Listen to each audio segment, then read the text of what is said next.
On my seventh wedding anniversary, my husband's secretary sent me a video of them together in a hotel room. I forwarded the video to him with a simple message, asking him to come home and sign the divorce papers. Not a minute later, it was the secretary, Nina Vance, who called me, her voice thick with manufactured tears. "Mrs. Davenport, it was all my fault. I sent it to you by mistake.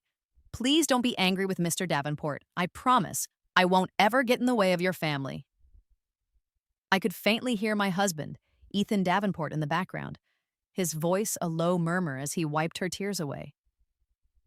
After a long moment of soothing her, he finally took the phone and spoke to me, his tone clipped with impatience. "You're pregnant now. Who else is going to want you besides me?" When Nina sent me that video, I was sitting in a sterile white room at the hospital for a prenatal checkup. The doctor was looking over my chart with a pained expression. He looked up at me, his gaze full of professional helplessness. "The baby is in a slightly abnormal position," he said gently. "If it's possible, we would recommend terminating the pregnancy sooner rather than later." I just nodded, my fingers frozen on the pause button of my phone, the screen still showing the intimate, writhing image of my husband with another woman. The doctor sighed, a sound of quiet regret. "It's not easy for women these days. It's a shame you have to come to these appointments all by yourself." I managed a bitter smile. Yes, even knowing I was carrying his child, Ethan was still sleeping with someone else. Faced with such a blatant provocation, all I could do was swallow my rage and endure his thoughtless accusations. Exhausted, I looked back at the doctor. Can the surgery be done today? I had already given up any hope for this child. A seed that carried Ethan's bloodline felt tainted to me now. The doctor paused, a flicker of surprise in his eyes. "For a procedure like this, your husband's presence is required." I shook my head. "There's no need for him to be here. We're already divorced." He didn't press the issue, but I could see the sympathy and pity in his eyes. A woman, abandoned by her husband only 3 months into her pregnancy, was indeed a pitiful sight. My phone wouldn't stop buzzing. Ethan was sending me a relentless stream of messages. "Clara Vincent, don't push your luck. Nina already apologized to you. What more do you want? How many men are truly faithful after marriage? I made one mistake. Is it really necessary for you to make such a big scene?" A scene? Who was I performing for? I was the clown in my own tragedy. A lump formed in my throat, but the bitterness and tears were mine to swallow alone. "I'm not putting on a show, Mr. Davenport. This time, I truly want a divorce. I've had enough of this 7-year performance of a marriage." Even though I had made my position perfectly clear, Ethan wouldn't let it go. He continued to mock me in that condescending tone of his. "Clara, don't think I don't know what you're scheming. You just want to use the child as leverage to make me settle down, don't you? Fine. I admit it, you've won this time.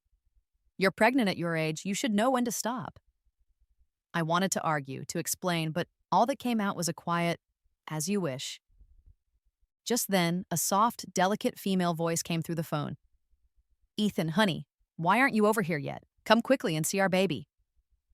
The moment I heard those words, my mind went blank with shock. Ethan panicked and hung up immediately, sending only a couple of dismissive texts in his wake. That was just someone else's pregnant wife who called the wrong number.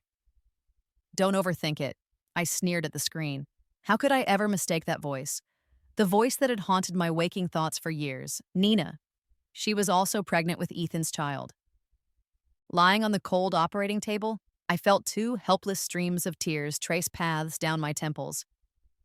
I prayed silently in my heart. "My child, if there is a next life, Mommy will never let you be born into such a terrible family." The tiny embryo was removed quickly. When I struggled to open my eyes, all I could see was a blurry shadow, so small and not yet fully formed. A malpositioned fetus isn't always a lost cause, but I knew that rather than having a father like Ethan, it was better for this child not to come into the world at all. Seeing that I had no one there to look after me, the nurse couldn't help but look at me with extra sympathy. She briefly explained a few post-operative precautions and then asked if I needed help calling my family. But what family did I have? My parents died in a car accident before I was married, and my husband was likely at another hospital accompanying another woman for her prenatal checkup. The rain started to pour outside the window. I had no choice but to struggle to sit up and order a bowl of porridge from a delivery service. When the door to my hospital room opened, it wasn't the delivery person. It was Ethan, his hair completely soaked, looking like he had run through a storm. I looked at him in surprise, about to speak, but he cut me off with a furious outburst. "Who gave you permission to abort my child? Who on earth allowed you to do this?" Watching his hysterical tantrum, my expression remained calm, but inside I felt an overwhelming sense of relief. "You said I was putting on a show, didn't you? Now that the child is gone, can you finally grant me a divorce?" I explained calmly, but he lunged forward and grabbed my neck, his fingers tightening. I was choked, unable to breathe, but Ethan showed no sign of letting go. "Clara, I used to think you were just narrow-minded, but now I see you're a venomous woman with a heart as cruel as a snake. You aborted our child with your own hands just to divorce me. Is that something a human being would even do?" His words cut me deeply. Why was it that he could sleep with another woman on our anniversary, while I didn't even have the right to control my own body? I glared at him fiercely. "From the time I got pregnant until now, you never once came with me to a single checkup. What kind of irresponsible father do you think you are, to believe you have the right to decide our child's life or death?" "Ethan, you're nothing but scum." His grip on my neck tightened even more. I resigned myself to my fate and closed my eyes. As the heir of the prestigious Davenport Corporation, killing someone, even his own wife, would be effortless for him. Just as I thought Ethan was about to strangle me to death on that hospital bed, he suddenly released his grip. "Since you insist on being this ruthless, I'll grant your wish." He pulled the already signed divorce agreement from his pocket and slapped it across my face. I watched as fresh blood began to gush from the reopened wound on my lower body, a searing pain tearing through me. I couldn't take it anymore and roared at him. "How dare you say these things to me? Ethan, when you were rolling in the sheets with Nina, when you were taking her to her prenatal checkups, did you ever once think about me and our child?" At the mention of this, Ethan's expression finally showed a flicker of change, but it wasn't guilt. It was the fury of having his ugly secrets exposed. "It's not what you think. Can you stop being so filthy-minded and seeing dirt everywhere? Then who were you with at a prenatal checkup yesterday? Nina sent me the video. How do you explain that? How dare you keep lashing out at me? Aren't you the one who drove me to this?" "Clara, enough. That was just an accident." I couldn't help but laugh until tears streamed down my face. "So all your indifference and cruelty towards me were just accidents too?" Our argument was so loud that it attracted a crowd of nurses, doctors, and curious patients. My attending physician dispersed the onlookers and shot a displeased look at Ethan. "Family of the patient, she needs to rest. Please don't cause any more disturbances here."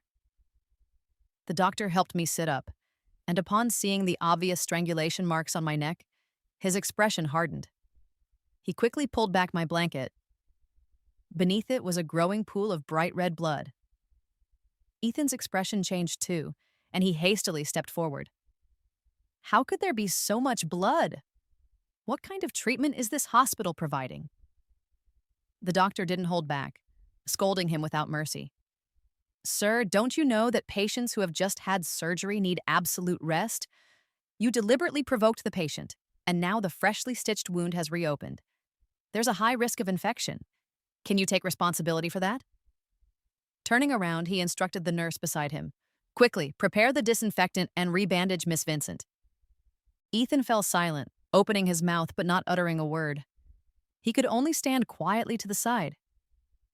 Clutching the divorce papers in my hand, I weakly said to him, "Since we've already signed, let's find a time to go to the Civil Affairs Bureau and make it official." I didn't need his pity. His hypocritical concern made me sick. "Clara, can you stop talking about divorce all the time?" Seeing that he was about to start another argument, the doctor quickly cut him off. "If you're not here to care for the patient's health, then please leave." Ethan quickly fell silent. I sneered. "And now you're pretending to be virtuous." Ethan was about to retort when his phone rang.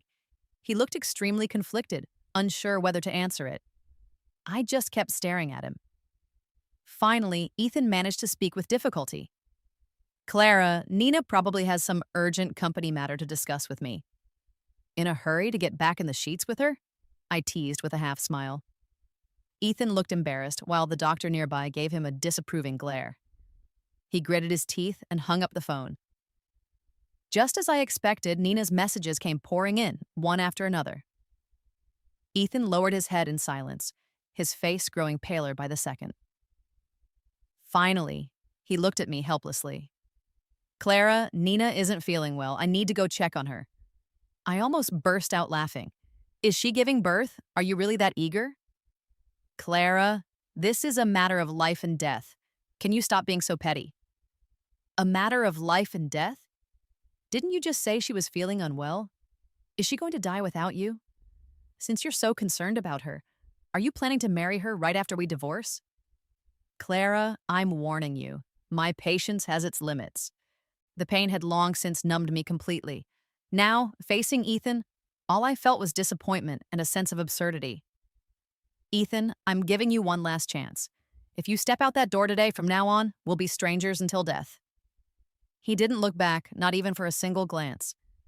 It seemed that in his heart, I truly didn't measure up to a single strand of Nina's hair.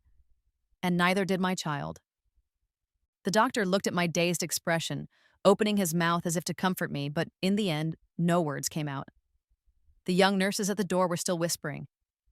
I always thought this kind of drama, abandoning wives and children, only happened in novels, but reality is even more dramatic. Yeah, this man is risking his life for his mistress. He's practically desperate to divorce his wife. Sigh, this poor girl is so pitiful. She's so beautiful, but ended up with such a scumbag. How pitiful. I suppose they were right. Perhaps Ethan and I never truly loved each other. It was just that at a blind date banquet, we chose each other for the sake of our respective family responsibilities, a mutual understanding. I always thought I could live a stable and peaceful life, but I was wrong. Marriage is the grave of love, and my loveless marriage was nothing but ruins. I never cared that Ethan had some white moonlight, a lost love, in his past. What bothered me was the appearance of someone like Nina, who was a gloomy echo of that woman. When that young secretary appeared by his side, I always felt an inexplicable sense of crisis, and my guess was confirmed. Ethan was very special to Nina. From her first day at the Davenport Corporation, she became his special project. Interviews, written tests, she passed them all with flying colors. But on the list of candidates, there were clearly many people far more qualified than her. Later, I learned that this was all Ethan's doing. I didn't take it to heart at the time because I never loved him enough to care. If he insisted on keeping mementos to remember his past love by, there was nothing I could do. The problem was Nina. The woman simply didn't know her boundaries. She kept appearing before me, frequently sending me suggestive items, Ethan's tie, his coat, his watch, until our wedding anniversary when she sent the video of them together. I was at my breaking point. Even if I didn't love Ethan, I still needed a loyal partner, and Ethan could no longer give me that sense of security. I blocked all of Ethan's contact information and immediately called my personal lawyer, Leo Chen. What are the best and fastest ways to get a divorce right now? I asked him. Leo paused. If the other party insists on dragging it out and you have concrete evidence of their infidelity, we can file for divorce litigation. But the process might not be quick. My eyes gazed blankly at the ceiling. I remembered when we got married. Ethan had said to me with a smile, "Once you marry me, you're my woman. Don't even think about leaving." It was all fake. Fine then. I'll file for divorce proceedings. You only need to live apart from him for 1 year, and the court will grant a mandatory divorce. That's good. The diamond ring he gave me when we got married was still on my finger, blindingly bright. It was time to throw it away. Are you planning to go abroad? Leo sat down by my hospital bed, his face filled with concern. Your health has deteriorated to this point. Can't you think about your own well-being first? Ethan was right about one thing. You've grown up, yet you always act on your own whims. I watched him furrow his brows. Despite being younger than me, he looked like a worried little old man. So you're saying I'm too old for you? How dare I think that? Before your parents passed away, they had asked me to take good care of you. I feel guilty for not fulfilling my responsibility properly. Mentioning my mom and dad suddenly transported me back to that night 7 years ago. I received a call at school. Clara, come home quickly. Your parents, they're not going to make it. I ran with all my might, using every ounce of strength I had, yet I still failed to see them one last time. All I saw were two cold, broken bodies. The other directors of the company told me it was just an accident, but I knew the truth was far more complicated. Although I never worked in our family company, Vincent Enterprises, my parents often told me about its operational systems. Because I loved art since I was a child and disliked finance, my parents cultivated another successor instead. They once thought that if I could marry a son-in-law who studied finance, they could confidently hand the company over to me. But I refused. I couldn't guarantee that my future partner would be absolutely loyal to me and my company. But I knew I needed a superficial support, a man strong enough to help me hold up the entire company. After Leo took over the company, many of the old guard were not convinced by him. To help him gain a firm footing, I married Ethan. What happened next is a blur. At the time, I thought a prestigious family like the Davenports, with their own cherished, unattainable love in their son's past, would be perfect. He wouldn't entangle me in emotional matters, nor would he turn a blind eye to our family's affairs. He was an excellent facade. Yet now, I had let my life come to this. I snapped back to reality and saw Leo frowning at the leftover porridge from yesterday. This takeout food is bad for you. Don't eat it next time. When will you learn to come to me when you're in trouble? I forced a bitter smile. I knew all too well that once those old foxes at the company found out about my close relationship with Leo, they would try every means to frame him. I didn't have the ability to protect myself yet, and he was dragging such a big company along by himself. I couldn't bring him any more trouble. Leo brought me a nutritious porridge his aunt had made. He gently blew on a spoonful and then fed it to me. Clara, don't worry, I'll soon avenge your parents. I panicked. Did you find out who did it? Since you want a divorce, I must become stronger to provide you with stable support. This matter can serve as a good excuse for me. Since you're filing for divorce, we might as well go along with it. I believe those old folks won't be able to hold back for much longer. My expression darkened. Okay, I believe you. Leo dispatched the best PR team, along with a medical team assigned specifically to take care of me. By making such a grand and conspicuous display, he wanted everyone to know that the Davenport family's young master and his wife of 7 years were facing an unprecedented marital crisis on the verge of a courtroom confrontation. I had endured 7 years of hardship, and now it was time for the final act. I'm certainly not some naive young lady. Approaching Ethan was, of course, part of my plan. After all these years of investigation, I had pretty much confirmed it. Ethan's beloved Sophie Reed and the Reed Corporation were undeniably connected to my parents' deaths. After my parents passed away, Sophie immediately went abroad, even at the cost of breaking her engagement with Ethan. At that time, I approached him pretending to be a delicate flower from a fallen family. That aloof temperament instantly captivated the abandoned Ethan, probably because misery loves company. I barely had to lift a finger before marrying him. During the early days of our marriage, he truly showered me with care, but soon enough, the true nature of a wealthy young heir began to show. Nina was certainly not his first substitute for Sophie. There were countless others. After receiving the Davenport family's financial assistance, I had Leo aggressively build his own power. After passing through my hands, we now have the capability to completely take over the entire Vincent clan. Divorcing Ethan would also secure me a substantial settlement. Of course, I'm not a fool. I had met with and preserved all the evidence of his infidelity over the years. If this went to court, he would be the one facing public scorn. As for his outrageous statement, how many men can truly restrain themselves after marriage? I had recorded the entire conversation. When the time came, the world would witness the Davenport Corporation's biggest scandal. First, I posted a lengthy essay online, attaching some of the photos and chat records Nina had deliberately sent me. I'm at my breaking point in this marriage. The post quickly climbed to the top of the trending list under Leo's manipulation. Numerous people left comments. Oh my God, Clara is the young lady of the Vincent family, beautiful and talented. Who would have thought her married life would be like this? Yeah, when they got married, I thought they were a perfect match. Who knew the life of the wealthy was such a mess? Exactly, I don't believe in love anymore. Hey, don't be naive. These high society marriages are just business agreements. They probably just hit a rough patch in negotiations. Agreed, but I think Clara has it especially rough. She lost both parents before her wedding, thought she found someone to rely on, and then her husband starts cheating and the other woman flaunts videos in her face. Can you blame her for fighting back? Absolutely. Girls help girls. I'm standing with Clara. All scumbags can just drop dead. The online sentiment was overwhelmingly favorable. As I watched the continuously declining stock of the Davenport Corporation on my computer screen, a satisfied smile appeared on my face. Ethan, this is the consequence of your false testimony for the Reed family back then. Sophie Reed had gone abroad, making her impossible to track.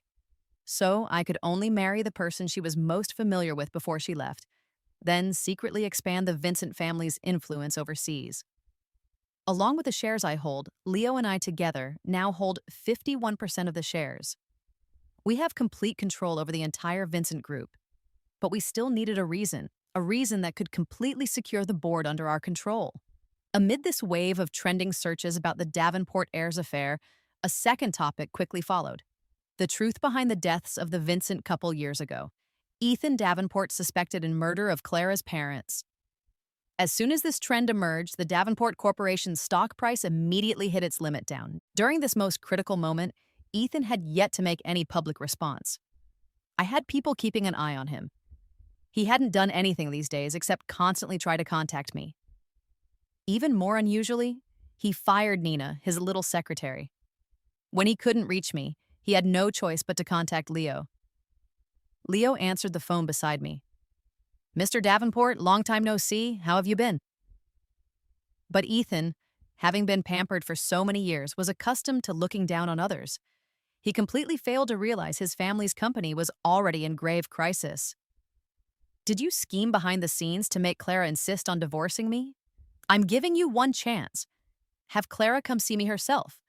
I can let bygones be bygones and continue cooperating with your Vincent enterprises. Leo couldn't help but laugh out loud. Mr. Davenport, it seems you've got it wrong. You should be the one begging me. With this attitude, are you trying to bankrupt the Davenport Corporation? The Davenport Corporation had always been managed by Ethan's father. Over the years, Ethan only held a sinecure in the company, completely unaware of its operations. The family deliberately kept him idle, as he was their only heir and they couldn't bear to overwork him. But this excessive indulgence ultimately ruined him. Leo handed the phone to me. Why don't you talk to your ex-husband? I took the phone. Ethan was still rambling on the other end.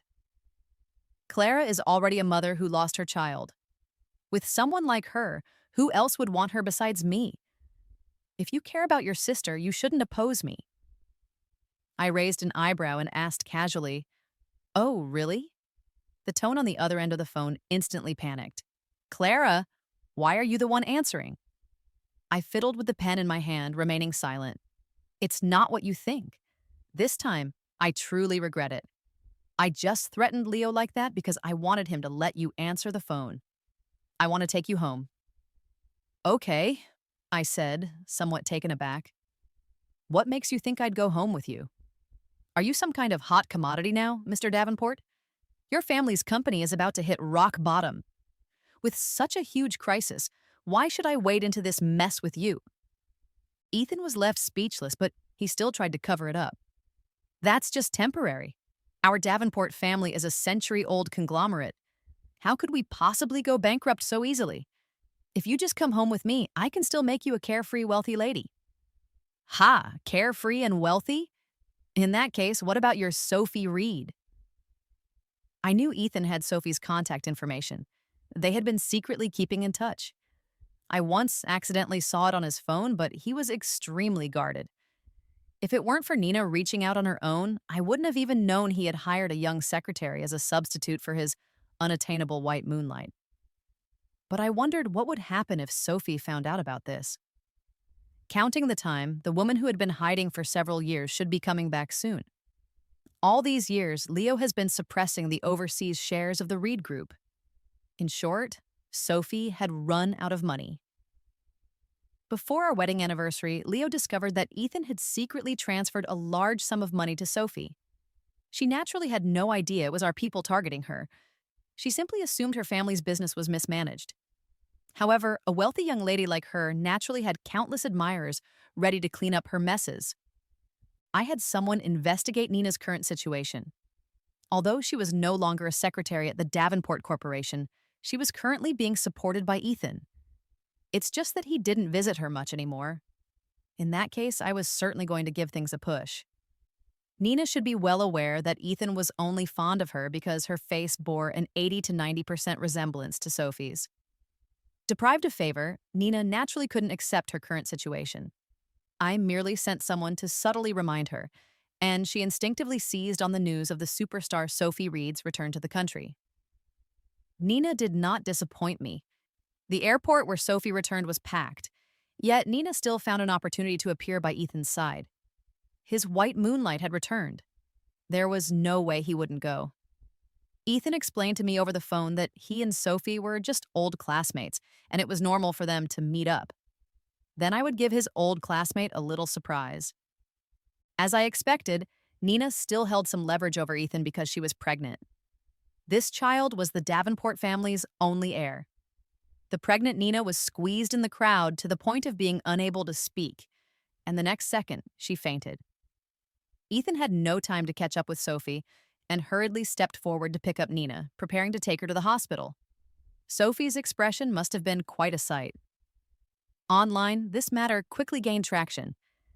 #Davenport hair spotted with new Flame-It-Air port. I scrolled through the feed and couldn't help but sigh. The headline writing skills of Leo's subordinates were quite terrible. Leo smiled somewhat helplessly. Anyway, it's trending. Such a nonsensical title is more eye-catching. Next, you just need to watch the love triangle and power struggles among the three of them. I stood on the top floor of the boardroom, looking down through the floor-to-ceiling windows at the bustling city below. This city was about to experience a major upheaval. Sophie acted swiftly. She quickly grasped the situation and realized Nina was just her substitute.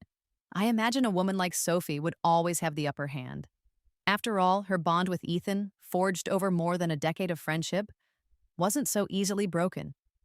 Add to that the 7 years Ethan and I had been married, and his heart was now divided. In the evening, Ethan called me again. "Clara, I've already explained everything to Sophie. We're really just friends. When can you come home?" I was quite satisfied with his current state. All I needed to do was pour cold water on him. "Ethan, it's impossible for us now. Do you know why?" There was an eerie silence on the other end of the line. Ethan asked me in a trembling voice, "Why?" 7 years ago, you were the one who fabricated evidence for Sophie Reed, weren't you? Something dropped on the other end of the call. I guessed Ethan must be very flustered right now. That trending topic, it was orchestrated by you and Leo. You've been investigating me. Mr. Davenport, I think you've misunderstood something. After all, back then, to ensure Sophie's safe escape, perhaps out of guilt, you married me. Seeing me bluntly expose the truth, Ethan was finally afraid. "So, you knew everything all along, Clara? Then why did you marry me in the first place? Didn't we agree to use each other from the beginning? Have you forgotten?" My voice carried a tone of casual mockery. "Besides, do you really think I'm some kind of devoted person? Ever since I found out my parents' death wasn't a simple car accident, I haven't been that same innocent-minded Clara anymore. Just because Sophie lost a resource she had secured, she orchestrated such a childish and amateurish car accident that killed both my parents. What did she tell you? That she accidentally hit someone and begged you to save her?" I continued to twist the knife. But perhaps it never crossed your mind that your so-called white moonlight didn't actually hit anyone. It was someone she arranged who messed up. And after causing the accident, they tried to blackmail her. So Sophie asked you to have him killed. That man's name was Koji Gang, am I right? You thought your precious Sophie had successfully escaped danger, but in reality, you've been driven to the brink of ruin. If that weren't the case, why wouldn't she be living it up abroad instead of coming back? She's just coveting the money of a fool like you. Ethan, wake up. Some people online were right about one thing. For people like us, how could there ever be love? It's all just an exchange of interests. Ethan hung up the phone. I knew he would definitely investigate it himself. He was a suspicious person. It was raining outside again. I still remember the day my parents passed away. It was pouring just like this. Sophie had specifically chosen that day, the Qingming Festival, arrogantly believing that by killing my parents, she could clear all obstacles in her path in the film industry. But in reality, she caused such a huge mess that the Reed family had no choice but to send her abroad to avoid the backlash. However, one must always pay for their deeds. I would make Sophie Reed pay the price she deserved. As I expected, Ethan quickly made his choice. Because Nina was in trouble, Sophie used the same method to arrange a car accident, wanting to make Nina disappear along with her child. But unfortunately for her, Ethan immediately sent people to protect Nina after learning the truth and completely severed ties with Sophie. Sophie must have been going crazy with jealousy. She had always been an irrational woman. Leo and I were just waiting for her to have this outburst. As expected, Sophie did not disappoint me. Nina's child was ultimately lost. Sophie bribed Nina's doctor. Although she didn't take Nina's life, Nina would never be able to have children again. Now for the Davenport family, Nina had completely lost her usefulness. Only Ethan could be her reliance. But this was exactly the moment I had been waiting for. I wanted to send every single one of them to hell. As early as 3 years ago, Leo had already approached the police to request reopening the investigation into my parents' fatal car accident. 3 years ago was when we were cracking down on the Reed family the hardest. The Reed group had no way to deal with us at that time, as they were busy with their chaotic business in Europe. They never imagined that some people had quietly gotten hold of their weaknesses. With their business in disarray, they had no choice but to send their daughter back to the country, hoping to secure a glimmer of respite through a marriage alliance with the powerful Davenport family. But now, Ethan could no longer marry Sophie Reed. The reason I chose to file for divorce was precisely this. At the very least, I needed to be separated from Ethan for a year before we could officially divorce. And during this period, the Reed family simply couldn't wait. Right now, Sophie had caused the death of the Davenport family's only heir. The Davenports were even less likely to form a marriage alliance with the Reeds. Now was the most vulnerable time for the Reed group, and the Davenports were unlikely to abandon the thriving Vincent enterprises to choose someone as useless as Sophie for a wife. My chances of winning were already very high. The Davenport Corporation's stock price was still falling. They must have been desperately hoping for Ethan and me to reconcile. Only with Leo's assistance could the Davenport family catch a breather. But unfortunately for them, they wouldn't get that chance because Ethan would fight tooth and nail to protect Nina, as if to compensate for his years of misplaced affection. Nina lost her mind completely after losing her child. She drove recklessly around the streets, and Ethan threw himself in front of her car to prevent her from hitting others. Just like that, he became disabled. Ethan's parents finally found me. They earnestly asked me over the phone if I could reconsider divorcing their son. Even they must have known it was a ridiculous request. After all, Ethan's affair had become the talk of the town, and now he was nothing but a scumbag despised by everyone. What right did I have to choose to forgive him? "Dear uncle and aunt," I said, "since you failed to educate your own child properly, allowing him to help the wrong person, you'll just have to bear the consequences."